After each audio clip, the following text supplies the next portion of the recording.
the songless country. The poet came unto a great country in which there was no songs, and he lamented gently for the nation that had not had any little foolish songs to sing to itself at evening. And at last he said, I will make for them myself some little foolish songs, so that they may be merry in the lanes and happy by the fireside. And for some days he made for them aimless songs, such as maidens sing on the hills in the older, happier countries. Then he went to some of that nation as they sat weary with the work of the day, and said to them, I have made you some aimless songs out of the small, unreasonable legends that are somewhat akin to the wind in the vales of my childhood, and you may care to sing them in your disconsolate way at evenings. And they said to him, If you think we have time for that sort of nonsense nowadays, you cannot know much of the progress of modern commerce. And then the poet wept, for he said, Alas, they are damned.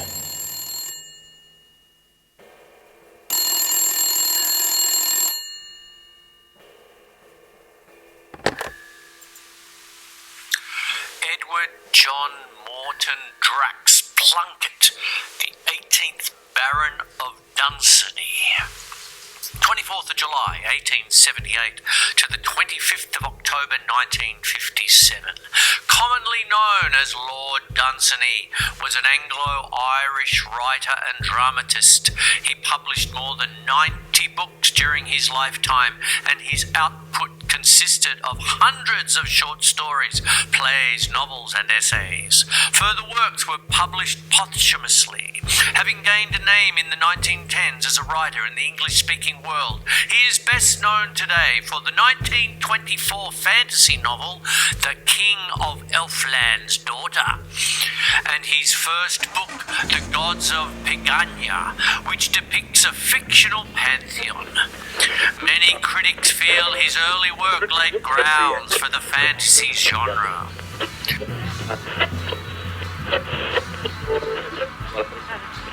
A mistaken identity.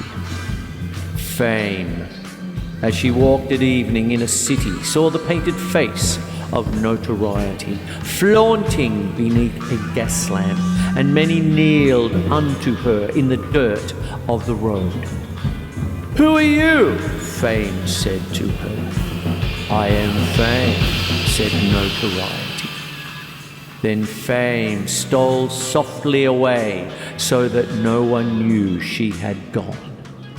And Notoriety presently went forth, and all her worshippers rose and followed after, and she led them, as was most meet, to her native pit.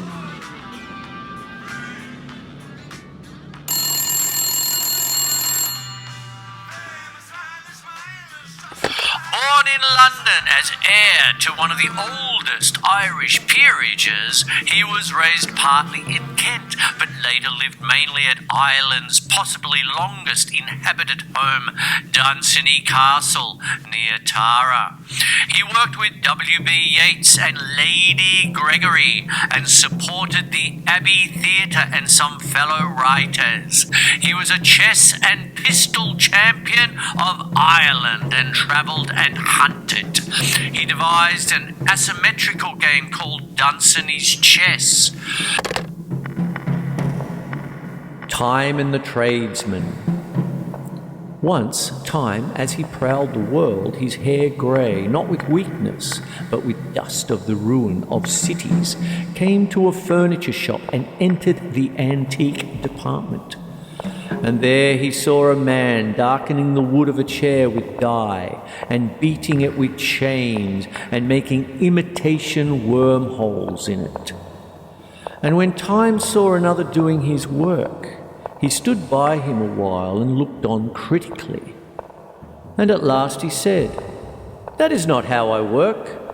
And he turned the man's hair white, and bent his back, and put some furrows in his little cunning face, then turned and strode away, for a mighty city that was weary and sick and too long had troubled the fields was sore in need of him.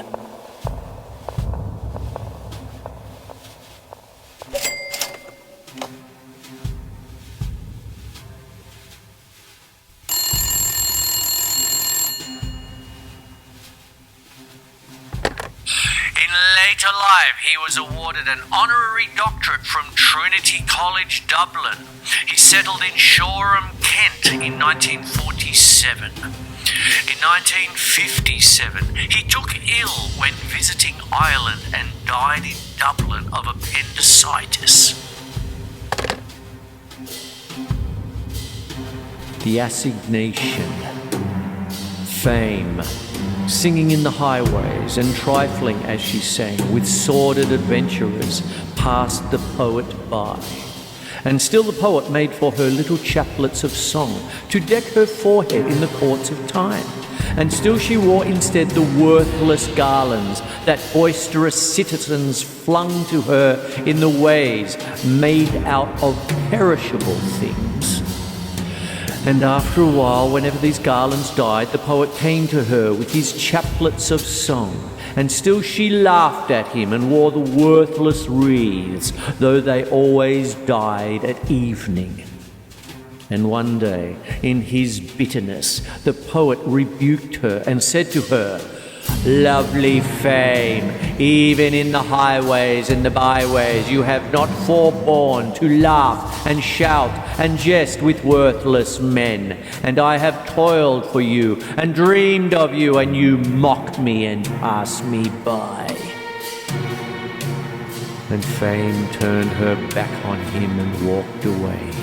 But in departing, she looked over her shoulder and smiled at him as she had not smiled before, and almost, speaking in a whisper, said, "I will meet you in the graveyard at the back of the workhouse in 100 years."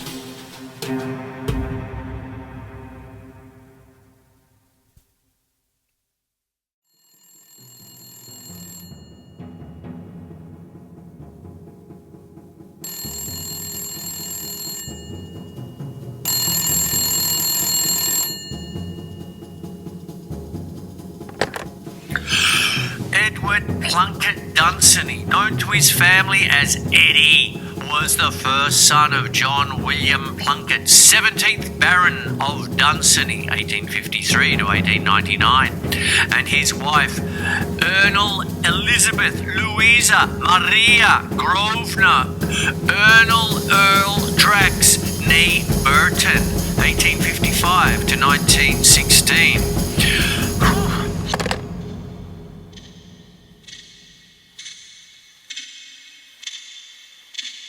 The Sphinx at Giza. I saw the other day the Sphinx painted face. She had painted her face in order to ogle time, and he had spared no other painted face in all the world but hers. Delilah was younger than she, and Delilah is dust. Time hath loved nothing but this worthless painted face. I do not care that she is ugly, nor that she has painted her face, so that she only lure his secret from time. Time dallies like a fool at her feet when he should be smiting cities. Time never wearies of her silly smile. There are temples all about her that he has forgotten to spoil. I saw an old man go by, and time never touched him. Time has carried away the 7 gates of Thebes. She has tried to bind him with ropes of eternal sand. She had hoped to oppress him with the pyramids. He lies there in the sand with his foolish hair all spread about her paws. If she ever finds his secret, we will put out his eyes, so that he shall find no more our beautiful things. There are lovely gates in Florence that I fear he will carry away. We have tried to bind him with song and with old customs, but they only held him for a little while, and he has always smitten us and mocked us. When he is blind, he shall dance to us and make sport.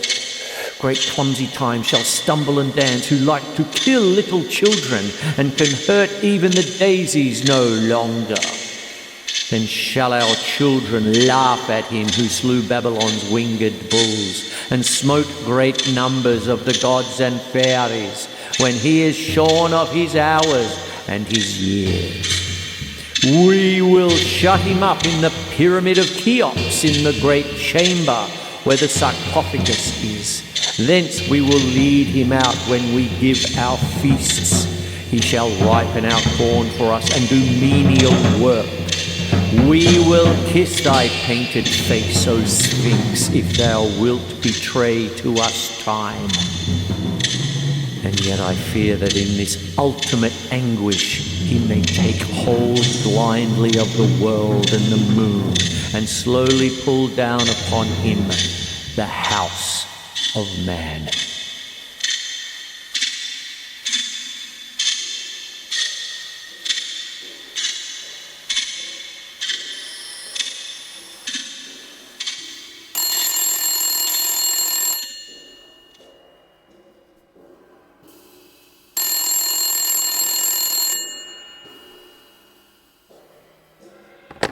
From a historically wealthy and famous family, Lord Dunsany was related to many well-known Irish figures.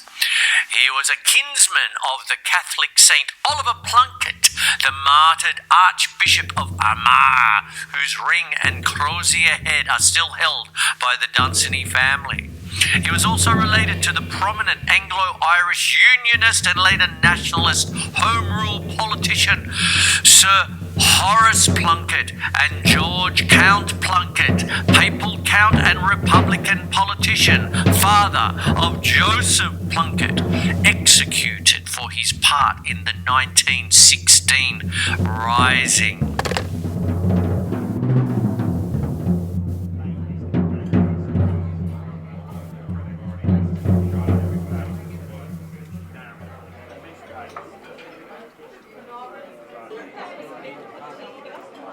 The guest.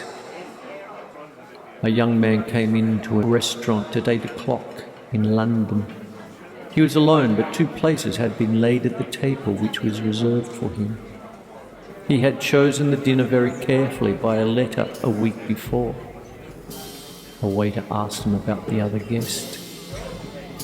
"You probably won't see him till the coffee comes," the young man told him. So he was served alone. Those at adjacent tables might have noticed the young man continually addressing the empty chair and carrying on a monologue with it throughout his elaborate dinner. "I think you knew my father," he said to it over the soup. "I sent for you this evening," he continued, "because I want you to do me a good turn. In fact, I must insist on it." There was nothing eccentric about the man except for this habit of addressing an empty chair. Certainly he was eating as good a dinner as any sane man could wish for. After the burgundy had been served, he became more voluble in his monologue. Not that he spoiled his wine by drinking excessively. "We have several acquaintances in common," he said. "I met King Satiety a year ago in Thebes. I think he has altered very little since you knew him. I thought his forehead a little low for a king's. Cheops has left the house that he built for your reception. He must have prepared you for years and years. I suppose you have seldom been entertained like that. I ordered this dinner over a week ago. I thought then that a lady might have come with me, but as she wouldn't, I've asked you. She may not, after all, be as lovely as Helen of Troy." "Was Helen very lovely?" "Not when you knew her, perhaps. You were lucky in Cleopatra. You must have known her when she was in her prime. You never knew the mermaids, nor the fairies, nor the lovely goddesses of long ago. That's where we have the best of you." He was silent when the waiters came to his table, but rambled merrily on as soon as they left, still turned to the empty chair. You know, I saw you here in London only the other day. You were on a motor bus going down Ludgate Hill. It was going much too fast. London is a good place, but I shall be glad enough to leave it. It was in London that I met the lady that was speaking about. If it hadn't been for London, I probably shouldn't have met her. And if it hadn't been for London, she probably wouldn't have had so much besides me to amuse her. It cuts both ways. He paused once to order coffee, gazing earnestly at the waiter and putting a sovereign in his hand. "Don't let it be chicory," said he. The waiter brought the coffee, and the young man dropped a tabloid of some sort into his cup. "I don't suppose you come here very often," he went on. "Well, you probably want to be going. I haven't taken you much out of your way. There is plenty for you to do in London." Then, having drunk his coffee, he fell on the floor by a foot of the empty chair. And a doctor who was dining in the room bent over him and announced to the anxious manager the visible presence of the young man's guest.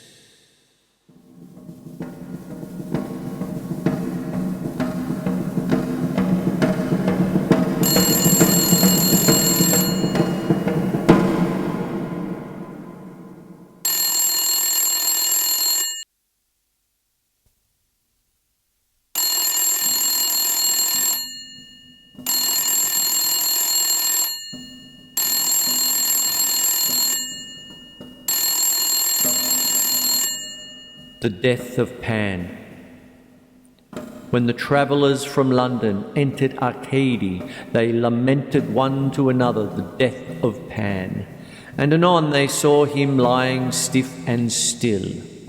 Horned Pan was still, and the dew was on his fur. He had not the look of a live animal. And then they said, "It is true that Pan is dead." And standing melancholy by that huge prone body, they looked for long at memorable Pan. And evening came, and a small star appeared. And presently from a hamlet of some Arcadian valley, with the sound of idle song, Arcadian maidens came. And when they saw there, suddenly in the twilight, that old recumbent god, they stopped in their running and whispered among themselves. "How silly he looks," they said. And thereat they laughed a little. And at the sound of their laughter, Pan leaped up, and gravel flew from his hooves. And for as long as the travellers stood and listened, the crags and the hilltops of Arcady rang with the sounds of pursuit.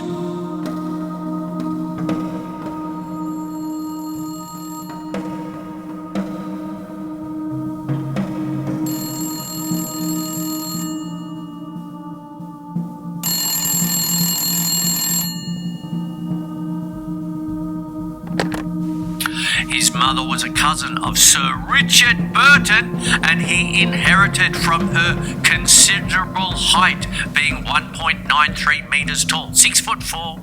The Countess of Fingal, wife of Dunsany's cousin, the Earl of Fingal, wrote a best-selling account of the life of the aristocracy in Ireland in the late 19th century and early 20th century, called 70 Years Young.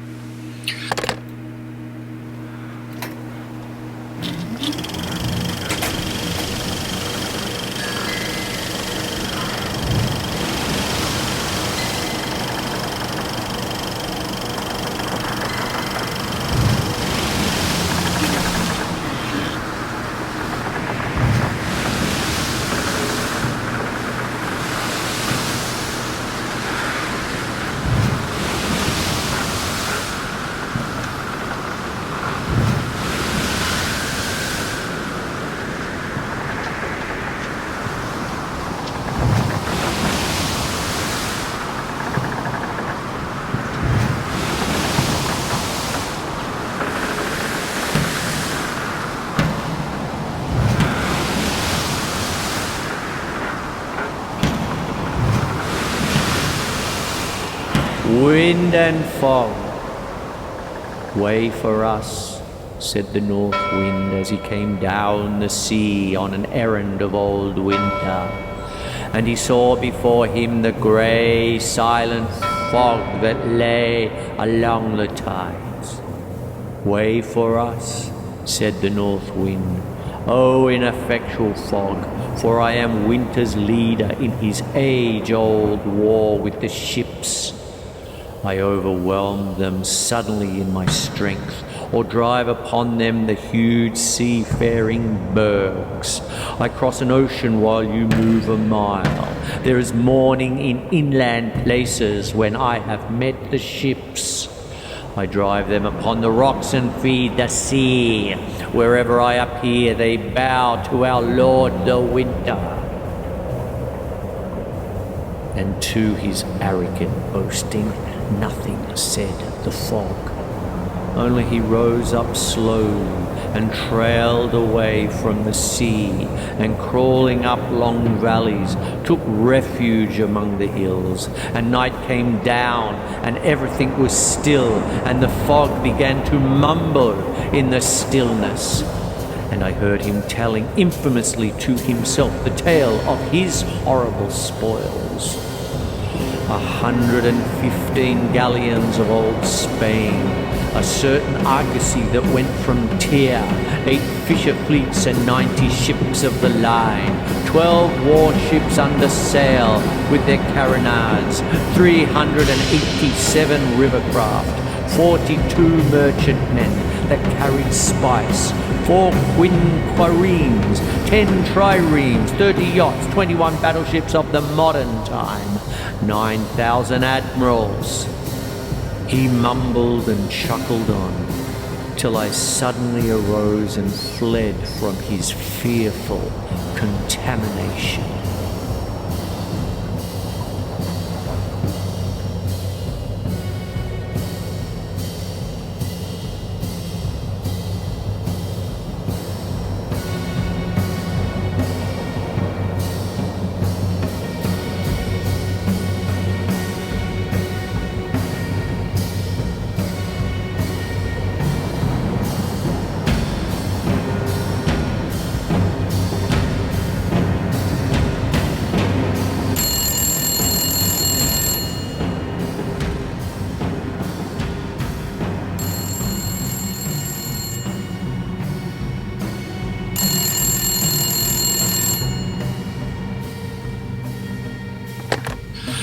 Dunsany served as a second lieutenant in the Coldstream Guards in the Second Boer War, volunteering in the First World War and appointed captain in the Royal Inniskilling Fusiliers. He was stationed for a time at Ebrington Barracks in Derry, hearing while on leave of disturbances in Dublin during the Easter Rising of 1916. He drove in to offer help and was wounded by a bullet lodged in his skull. After recovery at Jarvis Street Hospital and what was then the King George V Hospital, now St. Bridget's Military Hospital, he returned to duty. His military belt was lost in the episode and later used at the burial of Michael Collins. Having been refused forward positioning in 1916 and listed as valuable as a trainer, he served in the later war stages in the trenches and in the final period writing propaganda material for the War Office with MI7. There is a book at Dunsany Castle with wartime photographs on which lost members of his command are marked. During the Irish War of Independence, Dunsany was charged with violating the Restoration of Order in Ireland regulations. Tried by court-martial on the 4th of February 1921, convicted and sentenced to pay a fine of £25 or serve 3 months in prison without labour. Dunsany's own work and contribution to the Irish literary heritage were recognised with an honorary degree from Trinity College, Dublin.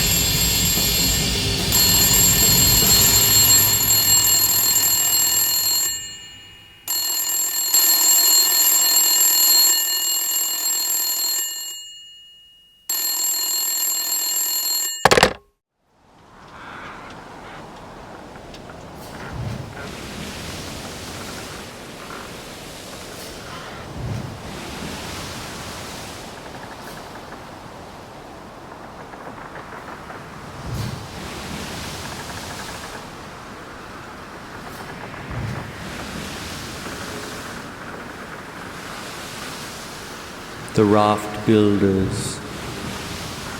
All we who write put me in mind of sailors hastily making rafts upon doomed ships.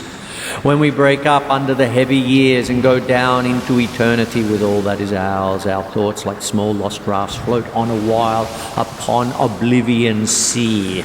They will not carry much over those tides. Our names and a phrase or two and little else. They that ride as a trade to please the whim of the day, they are like sailors that work at the rafts only to warm their hands and to distract their thoughts from their certain doom. Their rafts go all to pieces before the ship breaks up. See now, oblivion shimmering all around us, its very tranquility deadlier than tempest. How little all our keels have troubled it.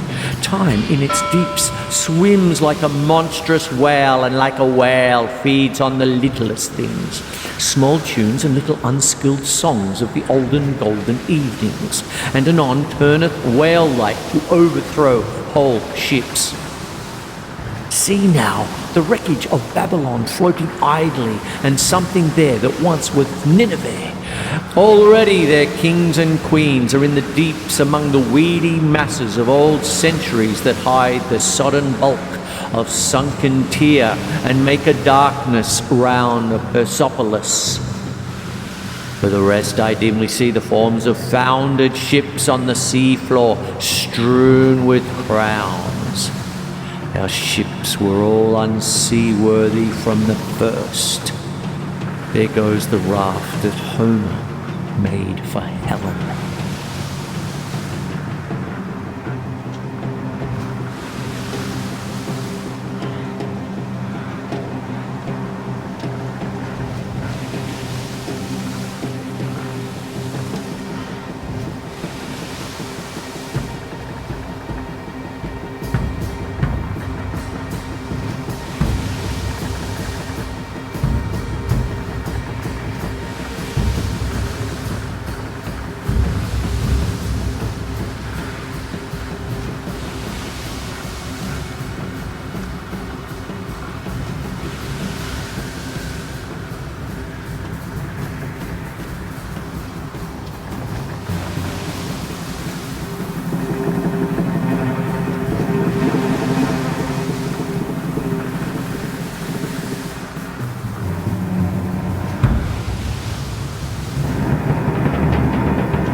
Death and Odysseus. In the Olympian courts, love laughed at death because he was unsightly, and because she couldn't help it, and because he never did anything worth doing, and because she would. And death hated being laughed at, and used to brood apart, thinking only of his wrongs and of what he could do to end this intolerable treatment. But one day Death appeared in the courts with an air, and they all noticed it. "What are you up to now?" said Love. And Death, with some solemnity, said to her, "I am going to frighten Odysseus." And drawing about him his grey traveller's cloak, went out through the windy door with his jowl turned earthwards. And he came soon to Ithaca, and the whole that Athene knew, and opened the door, and saw there famous Odysseus, with his white locks bending close over the fire, trying to warm his hands. And the wind through the open door blew bitterly on Odysseus. And Death came up behind him and suddenly shouted, and Odysseus went on warming his pale hands. Then Death came close and began to mouth at him, and after a while Odysseus turned and spoke. "And, well, old servant," he said, "have your masters been kind to you since I made you work for me round Ilion?" And Death for some while stood mute, for he thought of the laughter of love. Then, "Come now," said Odysseus, "lend me your shoulder." And he, leaning heavily on that bony joint, they went together through the open door.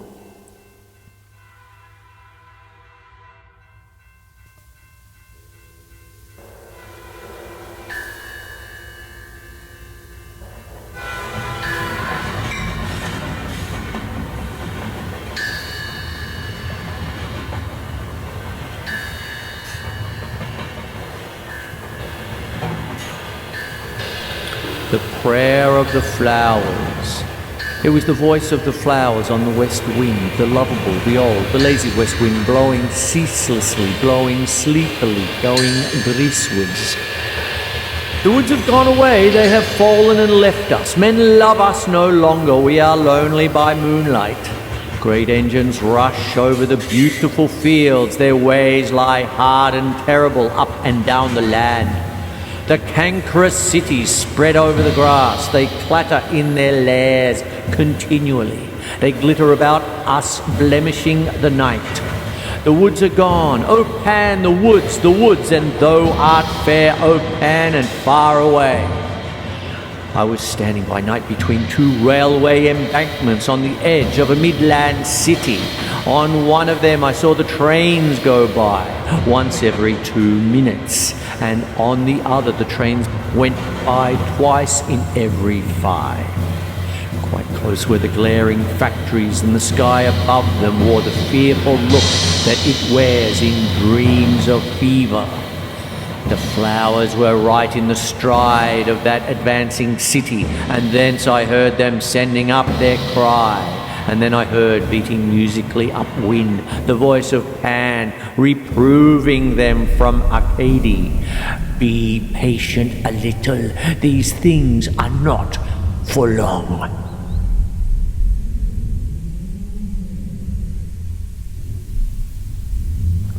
Going down Piccadilly one day and nearing Grosvenor Place, I saw, if my memory is not at fault, some workmen with their coats off, or so they seemed. They had pickaxes in their hands and wore corduroy trousers and that little leather band below the knee that goes by the astonishing name of York to London. They seemed to be working with peculiar vehemence, so that I stopped and asked one what were they doing. We are taking up Piccadilly, he said to me. But at this time of year, I said, is it usual in June? We are not what we seem, said he. Oh, I see, I said. You are doing it for a joke. Well, not exactly that, he answered me. For a bet, I said. Not precisely, said he. And then I looked at the bit that they had already picked, and though it was broad daylight over my head, it was darkness down there, all full of the southern stars. It was noisy and bad, and we grew a-weary of it, said he that wore corduroy trousers. We are not what we appear.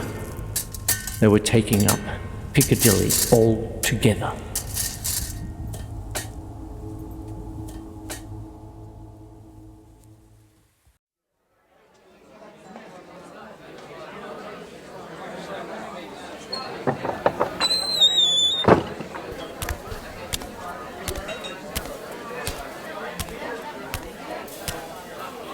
The secret of the sea. In an ill-lit ancient tavern that I know are many tales of the sea, but not without the wine of Burgundy that I had of a private bargain from the gnomes. Was the tale laid bare for which I had waited of an evening for the greater part of a year. I knew my man and listened to his stories, sitting amid the bluster of his oaths. I plied him with rum and whiskey and mixed drinks, but there never came the tale for which I sought.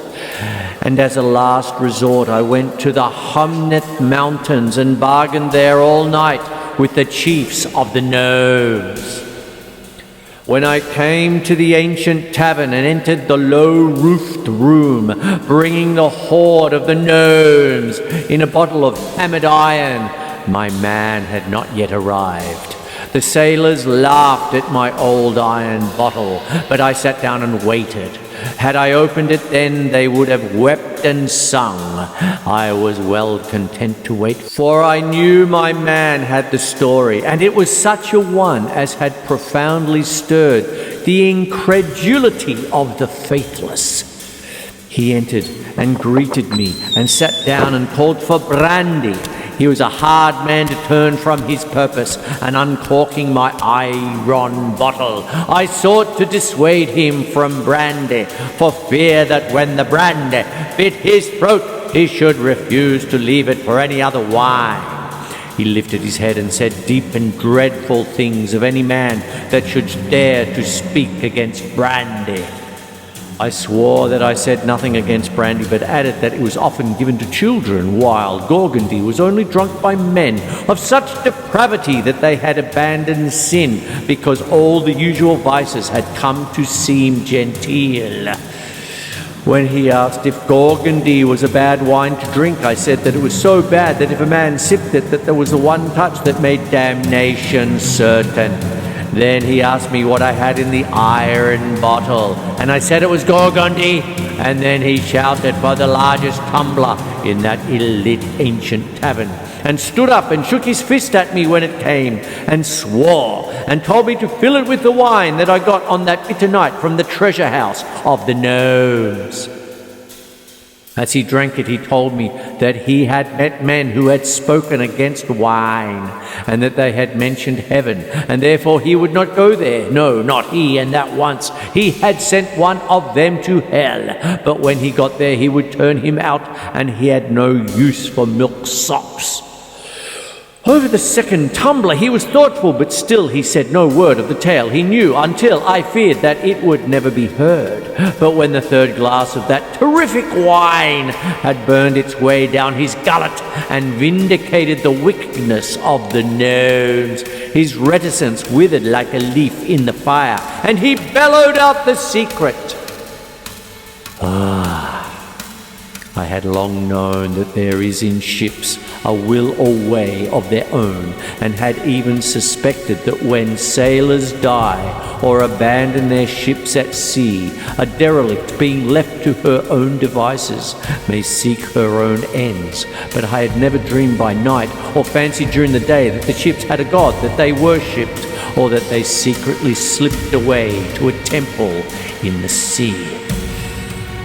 Over the fourth glass of wine that the gnomes so sinfully brew, but have kept so wisely from man, until the bargain that I had with their elders all through the autumn night, the sailor told me the story. I do not tell it as he told it to me because of the oaths that were in it, nor is it from delicacy that I refrain from writing these oaths verbatim, but merely because of the horror they caused in me at the time troubles me still whenever I put them on paper, and I continue to shudder until I have blotted them out. Therefore I tell the story in my own words, which, if they possess a certain decency that was not in the mouth of that sailor, unfortunately do not smack as his did of rum and blood and the sea. You would take a ship to be a dead thing like a table, as dead as bits of iron and canvas and wood. That is because you always live on shore and have never seen the sea, and drink milk. Milk is a more accursed drink than water. What with the captain, and what with the man at the wheel, and what with the crew, a ship has no fair chance of showing a will of her own. There is only one moment in the history of ships that carry crews on board, when they act by their own free will. This moment comes when all the crew are drunk. As the last man falls drunk onto the deck, the ship is free of man and immediately slips away. She slips away at once on a new course and is never 1 yard out in 100 miles. It was like this one night with the Sea Fancy. Bill Smiles was there himself and can vouch for it. Bill Smiles has never told this tale before for fear that anyone should call him a liar. Nobody dislikes being hung as much as Bill Smiles would, but he won't be called a liar. I tell the tale as I heard it, relevancies and irrelevancies, though in my more decent words, and as I made no doubts of the truth of it then, I hardly like to know others can please themselves. It is not often that the whole of a crew is drunk. The crew of the Sea Fancy was no drunkener than others. It happened like this. The captain was always drunk. One day a fancy he had that some spiders were plotting against him, or a sudden bleeding he had from both his ears made him think that drinking might be bad for his health. Next day he signed the pledge. He was sober all that morning and all the afternoon, but at evening he saw a sailor drinking a glass of beer. And a fit of madness seized him, and he said things that seemed bad to Bill Smiles. And next morning he made all of them take the pledge. For 2 days nobody had a drop to drink, unless you count water, and on the third morning the captain was quite drunk. It stood to reason they all had a glass or two then, except the man at the wheel. And towards evening the man at the wheel could bear it no longer and seems to have had his glass like all the rest. For the ship's course wobbled a bit and made a circle or two. Then all of a sudden she went off south by east under full canvas till midnight and never altered her course. And at midnight she came to the wide wet courts of the temple in the sea. People who think that Mr. Smiles is drunk often make a great mistake, and people are not the only ones that have made that mistake. Once a ship made it, and a lot of ships, it's a mistake to think that old Bill Smiles is drunk just because he can't move. Midnight and moonlight and the temple in the sea, Bill Smiles clearly remembers, and all the derelicts in the world were there, the old abandoned ships.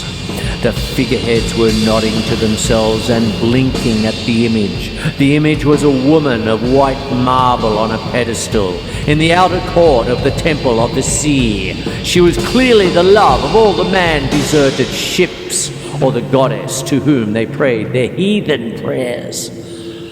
And as Bill Smiles was watching them, the lips of the figureheads moved. They all began to pray. But all at once their lips were closed with a snap when they saw that there were men on the sea fancy. They all came crowding up and nodded and nodded and nodded to see if all were drunk. And that's when they made their mistake about old Bill Smiles, although he couldn't move. They would have given up the treasuries of the Gulf sooner than let men hear the prayers, they said, or guess their love for the goddess. It is the intimate secret of the sea. The sailor paused, and in my eagerness to hear what lyrical or blasphemous thing those figureheads prayed by moonlight at midnight in the sea to the woman of marble who was a goddess to ships, I pressed on the sailor more of my Gorgondy wine that the gnomes so wickedly brew. I should never have done it, but there he was sitting silent while the secret was almost mine. He took it moodily and drank a glass, and with the other glasses that he had, he fell a prey to the villainy of the gnomes who brewed this unbridled wine to no good end. His body leaned forward slowly, then fell onto the table, his face being sideways and full of a wicked smile, and saying very clearly the one word, "Hell!" He became silent forever with the secret he had from the sea.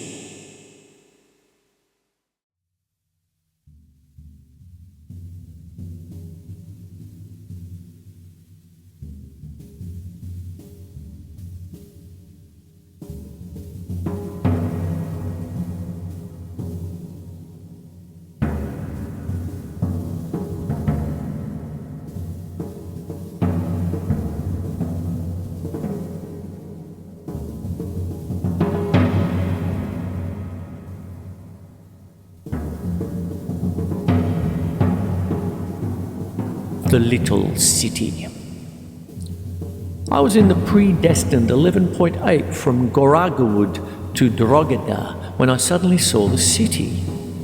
It was a little city in a valley and only seemed to have little smoke, and the sun caught the smoke and turned it golden, so that it looked like an old Italian picture where angels walk in the foreground and the rest is a blaze of gold. And beyond, as one could tell by the lie of land, although one could not see through the golden smoke, I knew that there lay the paths of the roving ships. All round there lay a patchwork of small fields, all over the slopes of the hills, and the snow had come upon them tentatively, but already the birds of the waste had moved to the sheltered places, for every omen boded more to fall. Far away, some little hills blazed like an aureate bulwark broken off by age and fallen from the earthward rampart of paradise. And aloof and dark the mountains stared unconcernedly seawards. And when I saw those grey and watchful mountains sitting where they sat, while the cities of the civilization of Araby and Asia arose like crocuses, and like crocuses fell, I wondered for how long there would be smoke in the valley and little fields on the hills.